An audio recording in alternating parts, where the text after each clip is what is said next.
नहमदुहु व नसल्ली अला रसूलिहिल करीम। गोजरा की अदालत में पेश आया दिल दहला देने वाला वाकया। 11 साल उम्र की चीखें, बच्चा अदालत के बाहर चीखता गिड़गिड़ाता रहा, मुझे पापा के पास जाना है, मैं अपना सर फाड़ दूंगा, मुझे बस पापा के घर जाना है वरना मैं अपना सर फाड़ दूंगा, मैंने अपने आप को मार देना है, मेरे पापा मेरे पापा, मैंने आपके साथ जाना है।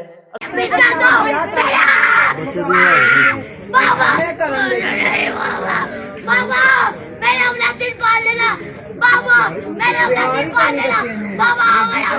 अपना दिल पाल लेना, मुझे नहीं पता बाबा, मैंने अपने आप को पाल लेना, मैंने बाबा पास जाना, बस मैंने बाबा पास जाना, मेरे बाबा पास जाना, मेरे बाबा बाबा मैंने नहीं जाना, मैंने जाना ही नहीं, मैं जाना ही नहीं आपके साथ, बाबा मुझे आके लेके जाओ बाबा। अगर ये वीडियो देखकर आपका दिल कांप उठे और मेरी बात सुनकर आपके दिल में लगे तो खुदारा ये पैगाम आगे जरूर शेयर करें, ताकि शायद किसी के घर तक ये पैगाम पहुंच जाए कि वालिदैन की लड़ाई में उनकी तबाही तो होती है, साथ बच्चों की तबाही भी हो जाती है।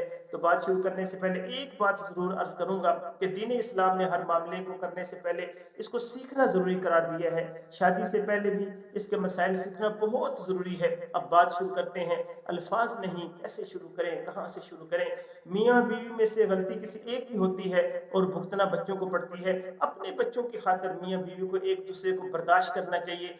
मियाँ बीवी खुदा के लिए बच्चों की खातिर आपस में कंप्रोमाइज कर लिया करें, इन मासूम बच्चों पर रहम कर लिया करें। असल वजह सबसे बड़ी दीन से दूरी, एहसास की कमी, तरबियत की कमी। जब बच्चे हो जाएं तो फैसला बहुत सोच समझ कर करें। ऐसे हसास फूलों के होते हुए तलाक समझ में नहीं आती, अपनी जिंदगी तो गुजर जाती है और बच्चे एहसास कमतरी का शिकार हो जाते हैं।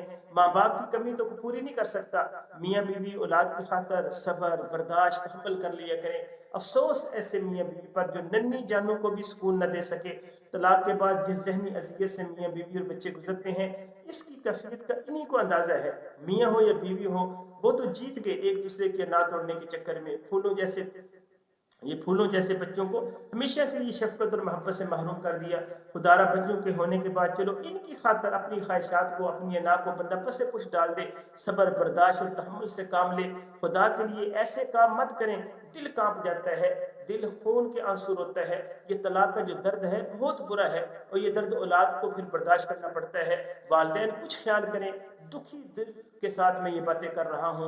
मैं आपसे ये बातें इसलिए कर रहा हूँ ताकि आप में कुछ एहसास पैदा हो। बच्चे नफसियाती मरीज बन जाते हैं। वालिदैन को चाहिए कि ऐसा काम न करें कि जो बच्चों के लिए बाद में परेशानी का सबब बने। तो औरत जो है उसको नया मर्द मिल जाता है, मर्द को नई औरत मिल जाती है, लेकिन बच्चों को वैसा प्यार नहीं मिलता। बच्चे फिर प्यार के बगैर ही बड़े हो जाते हैं। तो वालिदैन अपनी अना पूरी करने से पहले बच्चों के बारे में ज़रूर सोच लिया करें कि इनका क्या बनेगा। अगर मैं दूसरे अंदाज में कहूँ, ओ चले ओ, औलाद बहुत बड़ी नेमत है, कदर करो, नहीं मिलती। इन फूलों का ही कुछ ख्याल कर लिया करो। अस्सलामु अलैकुम।